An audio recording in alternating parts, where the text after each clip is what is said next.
Евангелле паводле Мацвея.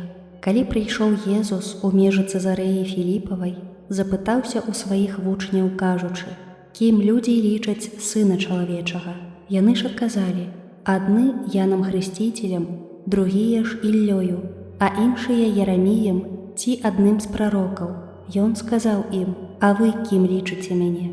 Адказваючы, Сымон Пётр сказаў: «Ты Хрыстус, Сын Бога Жывога». Тады Езус сказаў яму ў адказ: «Шчаслівы ты, Сымоне, сыне Ёны, бо не цела і кроў адкрылі табе гэта, але Айцец мой, які ў нябёсах.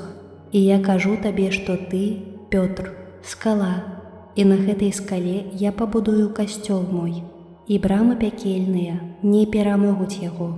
Я дам табе ключы валадарства нябеснага, і што звяжаш на зямлі, тое будзе звязана ў небе, а што развяжаш на зямлі, тое будзе развязана ў небе». Тады загадаў вучням, каб нікому не расказвалі, што ён Хрыстус.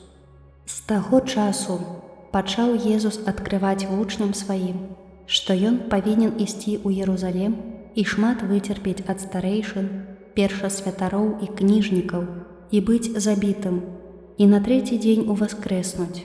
Адвёўшы яго ў бок, Пётр пачаў дакараць яго, кажучы: «Пане, няхай аб мяне цябе гэта, няхай так не здарыцца».